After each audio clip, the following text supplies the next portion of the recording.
Assalamualaikum, nama saya Sri Batami Ibrahim, nombor 369425. Kami memilih negeri Kelantan, dapatan laporan Ketua Audit Negara dari tahun 2002 hingga tahun 2020.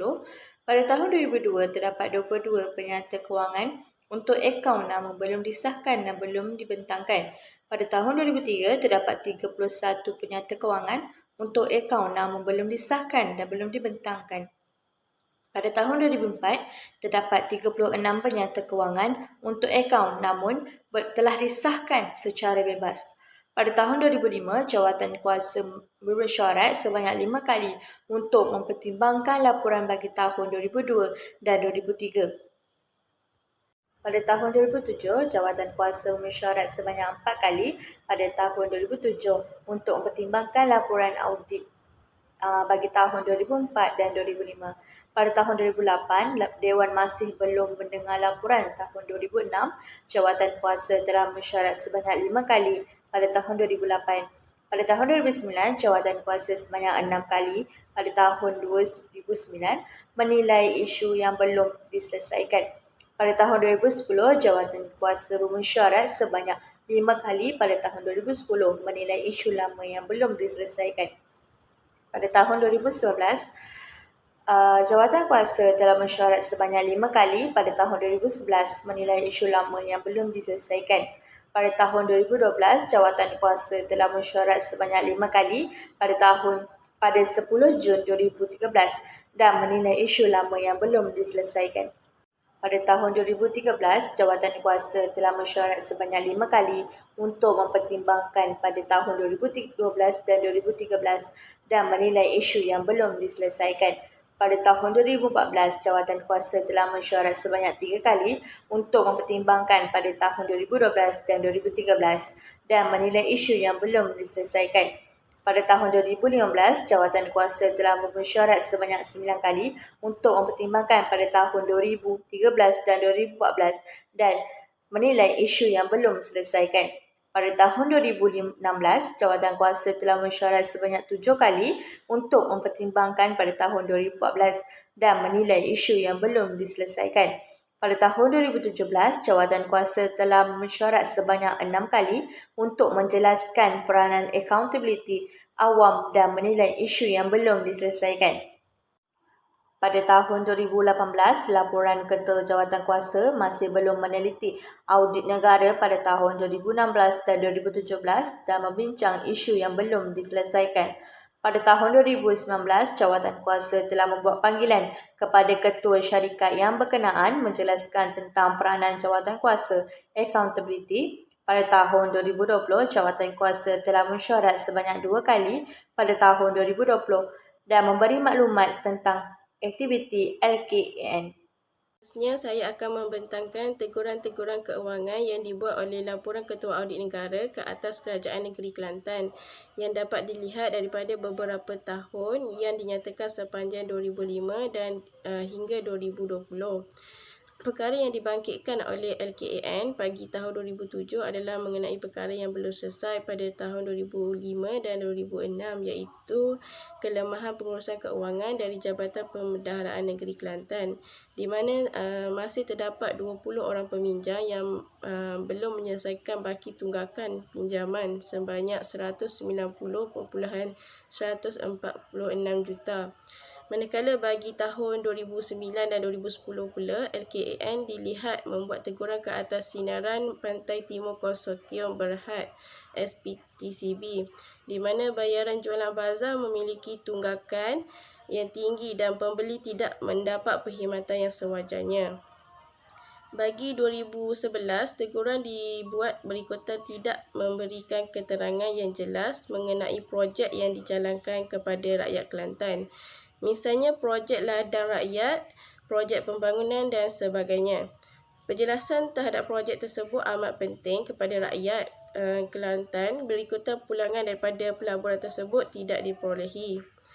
Bagi tahun 2012, teguran yang dibuat adalah mengenai kes penyelewengan di mana pengarah Kementerian Kerja Raya memasukkan tuntutan bagi kerja pembinaan di Universiti Malaysia Kelantan UMK menerusi CJ Perakuan Siap Kerja. Beliau mengesahkan sebanyak 23.6 juta bagi pembinaan asrama UMK di Jeli, dan manakala 100.4 juta bagi UMK Bacok. Sedangkan tuntutan yang dibuat tidak bersepadanan dengan hasil yang diberikan.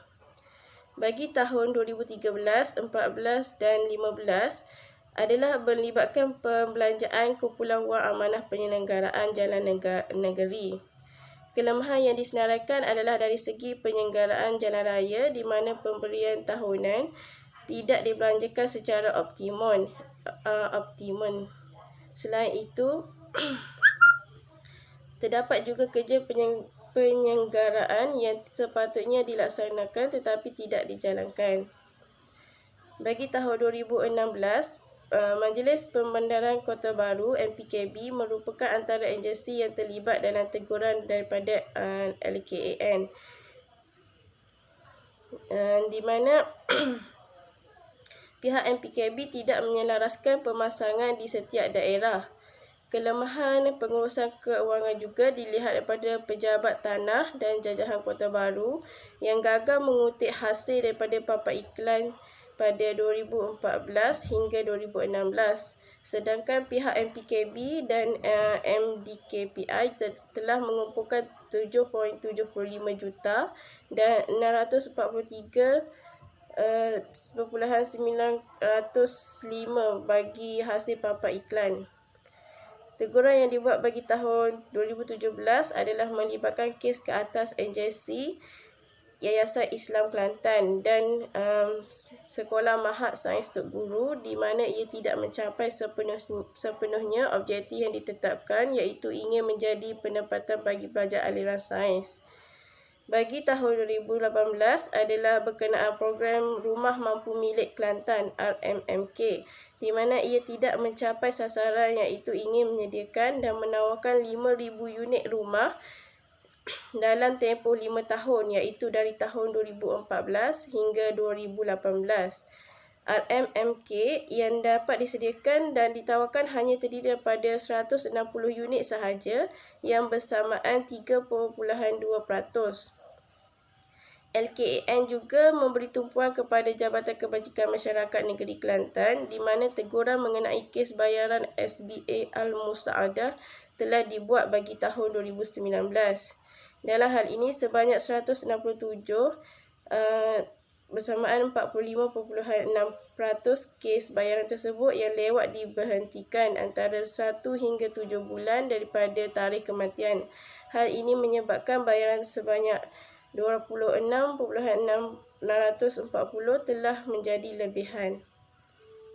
Seterusnya, bagi CJ yang dikeluarkan oleh Laporan Ketua Audit Negara LKAN adalah berdasarkan beberapa hasil laporan daripada beberapa tahun. Antaranya adalah bagi tahun 2006, di mana CJ yang disertakan merupakan CJ mengenai penyata keuangan oleh Ketua Audit Negara bagi Kerajaan Negeri Kelantan. Bagi akhir Disember 2007, Ketua Audit Negara iaitu Tan Sri Datuk Setia Haji Ambiring bin Buang telah menyertakan CJ dalam LKAN, iaitu CJ Ketua Audit Negara mengenai penyata keuangan Kerajaan Negeri Kelantan akhir Disember 2007. Intipati dalam CJ ini menyatakan bahawa LKAN yang dibuat telah diperiksa dan diaudit mengikut arahan Ketua Audit itu sendiri, seperti yang diperuntukkan di bawah Seksyen 9/1 Akta Audit 1957. Pada tahun 2019, CJ yang dikeluarkan oleh LKAN adalah CJ Ketua Audit Negara mengenai penyata keuangan telah disediakan berdasarkan keperluan The International Standard of Supervisory Audit Institution ISSAI. Pendapat audit yang terdiri daripada dua jenis, iaitu pendapat tanpa teguran dan pendapat diubah suai, telah ditetapkan oleh ISSAI. Itu sahaja daripada saya. Saya akan menyerahkan kepada pembentang seterusnya. Assalamualaikum warahmatullahi wabarakatuh. Nama saya Umina Suha binti Hayuaci, nombor matrik 269487. Baiklah, saya akan sambung pada bahagian penarafan Indeks Accountability yang saya kaji dalam LKAN bagi negeri Kelantan. Jabatan Audit Negara telah melakukan penarafan Indeks Accountability sebagai salah satu usaha bagi meningkatkan tahap motivasi pekerja. Mereka yang menerima penarafan pada tahap yang cemerlang dapat dijadikan contoh ikutan kepada jabatan atau agensi negeri yang lain. Bagi tahun 2010, dalam LKN di negeri Kelantan, pencapaian pengurusan kewangan di 4 jabatan dan agensi negeri berada pada tahap yang baik, manakala lagi 7 adalah memuaskan. Bagi tahun 2011 pula, prestasi pengurusan kewangan di jabatan dan agensi negeri Kelantan adalah semakin baik. Terdapat 10 jabatan atau agensi menerima penarafan yang sangat baik. Tahun 2012, di peringkat jabatan dan agensi menunjukkan prestasi dalam menguruskan kewangan adalah baik. 6 jabatan atau agensi telah menerima penarafan yang sangat baik dan 12 lagi menerima penarafan yang baik. Terusnya, pada tahun 2014, prestasi pengurusan kewangan adalah baik sebanyak 7 jabatan atau agensi yang menerima penarafan yang sangat baik dan lagi 7 menerima penarafan yang baik. Bagi tahun 2015, pencapaian pengurusan kewangan menunjukkan baik. Sejumlah 13 jabatan dan agensi negeri telah menerima penarafan yang cemerlang, 4 jabatan atau agensi negeri menerima penarafan yang baik serta 1 daripada jabatan menerima penarafan yang memuaskan. Bagi tahun 2016, telah dilakukan pengauditan dalam pengurusan kewangan di 17 jabatan dan agensi negeri menunjukkan pada tahap baik. Seterusnya kita sambung pada syarat audit. Pada tahun 2005, terdapat penyata kewangan yang masih tertunggak. Dengan itu, agensi berkaitan perlu mengambil tindakan yang sewajarnya untuk membolehkan penyata kewangan dapat diserahkan mengikut tempoh masa yang telah ditetapkan. Bagi tahun 2007 pula, kelemahan yang dijumpai itu boleh diperbaiki dengan meningkatkan aspek penyeliaan dan pemantauan dengan berterusan. Bagi tahun 2007, perlu dipertingkatkan lagi dengan memperbaiki kelemahan yang telah ditimbulkan oleh pihak audit. Antaranya ialah pihak pegawai perlu memastikan bahawa setiap jawatan kuasa telah berfungsi dengan berkesan. Selain itu, boleh memberikan latihan atau program yang berterusan untuk meningkatkan kemahiran dan pengetahuan mereka.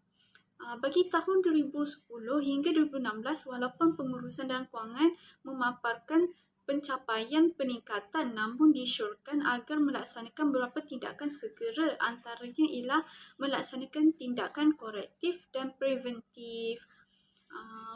Selain itu, boleh menggunakan saluran undang-undang yang telah diperuntukkan bagi memungut tunggakan cukai dan peranan PBT mengambil langkah yang proaktif bagi memungut hasil serta mengurangkan tunggakan cukai taksiran seperti mengadakan kempen.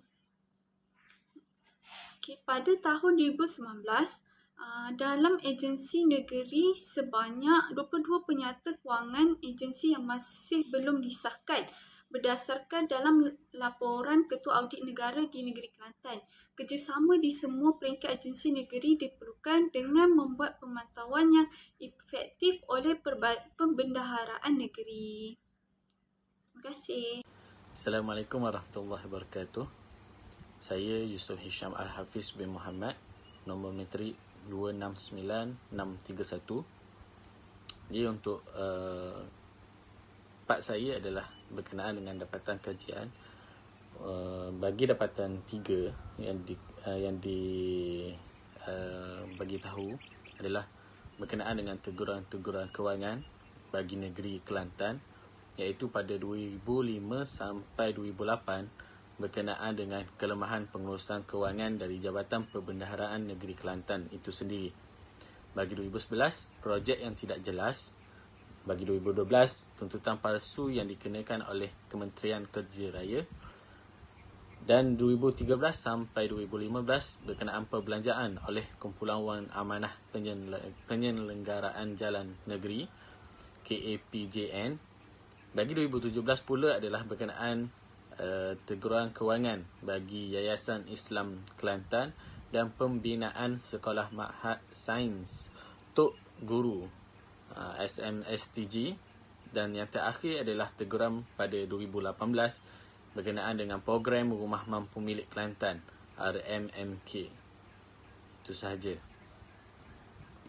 Untuk yang seterusnya berkenaan dengan tahap Indeks Accountability Pengurusan Kewangan bagi negeri Kelantan, pada 2010 berada di tahap yang baik, iaitu pada 20%. 2011 agak tidak memuaskan, iaitu pada tahap 0%. Seterusnya 2012 20%, 2013 22%, 2014 19%, dan yang terakhir adalah 2015, iaitu sebanyak 19%, iaitu berada pada tahap yang baik. Itu adalah tahap berkenaan dengan Indeks Accountability Pengurusan Kewangan bagi negeri Kelantan. Sekian, terima kasih. Jabatan Audit Negara telah menegur 3 pertubuhan kerajaan Kelantan termasuk Pejabat Setiausaha Kerajaan Negeri Kelantan yang menjalankan program Rumah Mampu Milik Kelantan RMMK dengan membuat kesimpulan bahawa RMMK tidak mencapai objektifnya, dan juga Kerajaan Negeri Kelantan perlu memandang serius ulasan dalam laporan Ketua Audit Negara 2011 mengenai projek-projek yang dijalankan.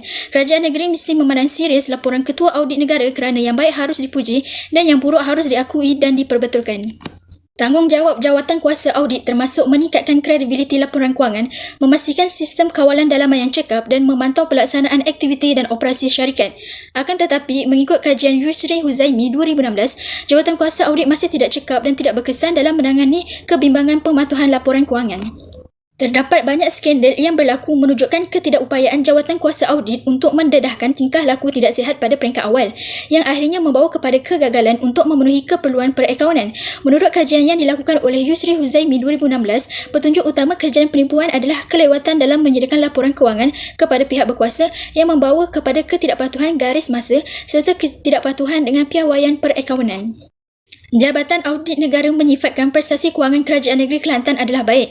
Sementara itu, prestasi kewangan Kerajaan Negeri boleh dipertingkatkan dan pelbagai langkah serta perubahan dicadangkan. Kerajaan Negeri perlu meneruskan usaha mengurangkan tunggakan cukai, bayaran balik pinjaman dan pinjaman yang boleh dituntut bagi mengukuhkan keadaan kewangan Kerajaan Negeri. Yusri Huzaimi 2016 mendapati bahawa jawatan kuasa audit yang mempunyai kecekapan dalam perakaunan, perniagaan dan kewangan boleh mengurangkan risiko ketidakpatuhan terhadap laporan kewangan yang dikeluarkan oleh pihak pengurusan dalam kajian perniagaan awam di Malaysia. Pengalaman jawatan kuasa audit boleh meningkatkan kualiti laporan kewangan kerana ia membolehkan mereka memahami dengan lebih baik matlamat dan keperluan pengguna laporan kewangan. Akhir sekali, rumuskan tahap profesionalisme, etika dan integriti Kerajaan Negeri Kelantan. Pertama, membuat pelaporan Unit Integriti Agensi kepada bahagian pengurusan Integriti Agensi Pesuruhanjaya Pencegahan Rasuah Malaysia.